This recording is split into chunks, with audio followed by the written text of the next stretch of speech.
Всем привет! В этом видео я буду сравнивать Литву, в которой я сейчас проживаю, и мою родную страну Беларусь. Некоторые блогеры уже снимали подобное видео, поэтому я постараюсь не повторяться и приводить какие-то новые факты. Солнечные дни. Я была уверена, что в Литве чаще солнечно, чем в Беларуси. Но погуглив, я узнала, что количество солнечных часов в год примерно одинаковое, после чего я сделала такой вывод.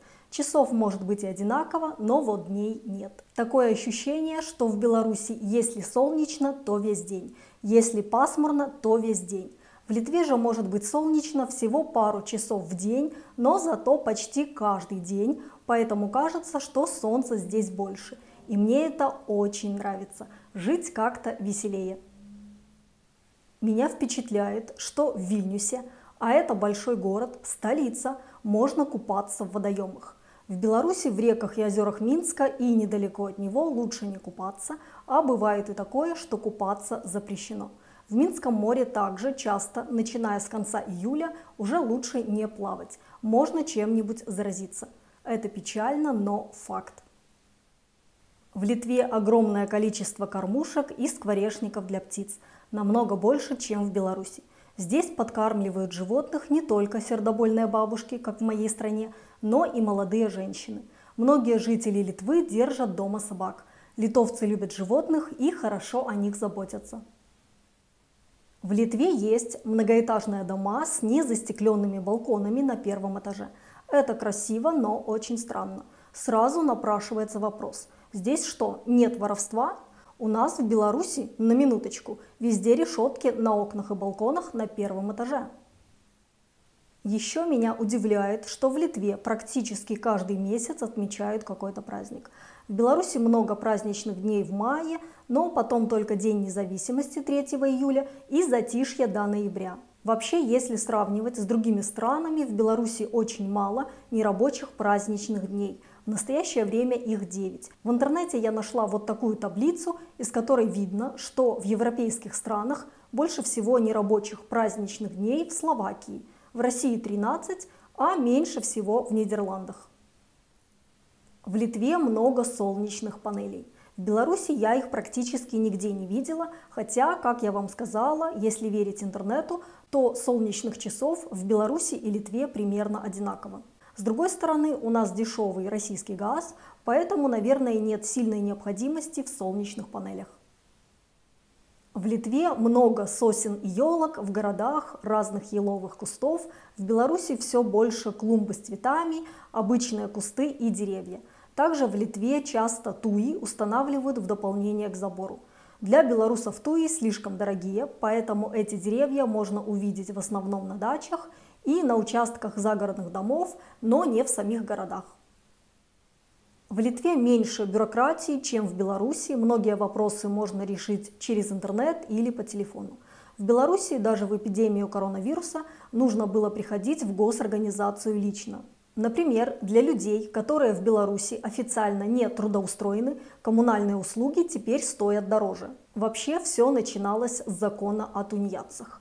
Насколько я помню, в 2014 году был принят закон о том, что белорусы, которые официально не работали, должны были платить в казну примерно $300 в год, так как пользовались бесплатной медициной и другими благами государства. Примерно через год этот закон был отменен, так как было много недовольных людей. Но на этом все не закончилось. Логично, что в Беларуси я не работаю, потому что живу в Литве и не пользуюсь благами своей родины. Когда я была в Минске в прошлом году, то послала письмо в соответствующие органы с подтверждающими документами об этом факте и указала, когда я уезжаю из страны, предъявив также копии билетов. В итоге, когда я уже покинула Беларусь, на мой минский адрес пришло письмо, что я должна явиться с документами лично. Согласитесь, это смешно. Но в этом году наконец-то разрешили посылать документы по электронной почте. Правда, от оплаты дополнительных расходов за коммунальные услуги могли быть освобождены только те люди, которые официально работают в другой стране. Хотя это довольно странно. Какая разница, если я не пользуюсь благами своей родины? Ведь именно это и было заявлено как причина принятия данного закона. Как бы там ни было, моя радость длилась недолго, так как вышел новый закон. Теперь главное, что я не работаю в Беларуси, не плачу там налоги, поэтому коммунальные услуги для меня, как собственника квартиры, будут дороже. Самое смешное, что после принятия этого закона некоторые белорусы стали отказываться от белорусского гражданства, после чего в моей стране очень быстро подняли стоимость на эту процедуру. Просто цирк какой-то. Камень в огород Литвы. В Беларуси намного чище, по крайней мере, если сравнивать Вильнюс и Минск.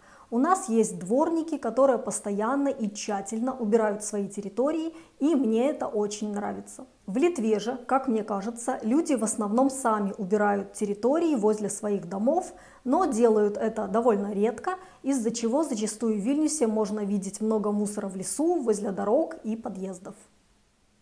В Литве много граффити на зданиях, и эти граффити никто не закрашивает. Это по меньшей мере не эстетично.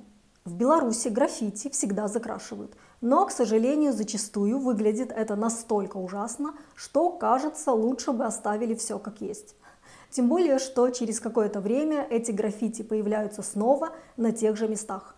Как найти эффективный способ борьбы с этим, я, к сожалению, не знаю. Дорогие мои, это были все факты.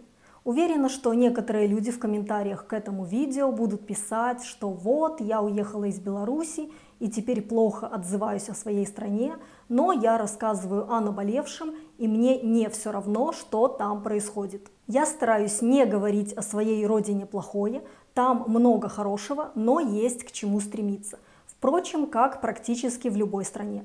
И не забывайте, что в этом видео Литву я тоже не только хвалила.